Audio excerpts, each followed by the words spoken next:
लवकरच राजकीय भूमिका घेऊ माजी मंत्री डी.पी. सावंतांनी हे महत्त्वाचे विधान केलं। सध्या राजकीय वातावरण गढूळ झालं आहे असंही सावंतांनी म्हटलंय। डी.पी. सावंत अशोक चव्हाण यांचे निकटवर्तीय मानले जातात। चव्हाण भाजपमध्ये गेल्यानंतर सावंत यांच्या भूमिकेकडे सर्वांचं लक्ष आहे, तर कार्यकर्ते आणि जनतेशी चर्चा करून निर्णय घेणार असल्याचं देखील सावंतांनी म्हटलेलं आहे। त्यावेळेला अशोकराव भाजपमध्ये गेले त्याला मी ऍडमिट होतो आणि त्यामुळे मला काही राजकीय निर्णय अजून काही मी घेतलेला नाही। लोकांशी चर्चा करीन, माझ्या कार्यकर्त्यांशी चर्चा करीन।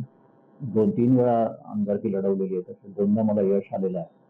त्यामुळे नांदेड उत्तरमध्ये आमचा एक मोठा मानणारा गट आहे किंवा सोबत काम केलेला 20 वर्ष गट आहे।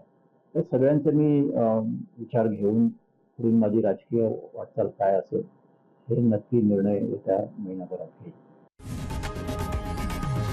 लोकशाही मराठी ऐका, पहा, जागरूक रहा।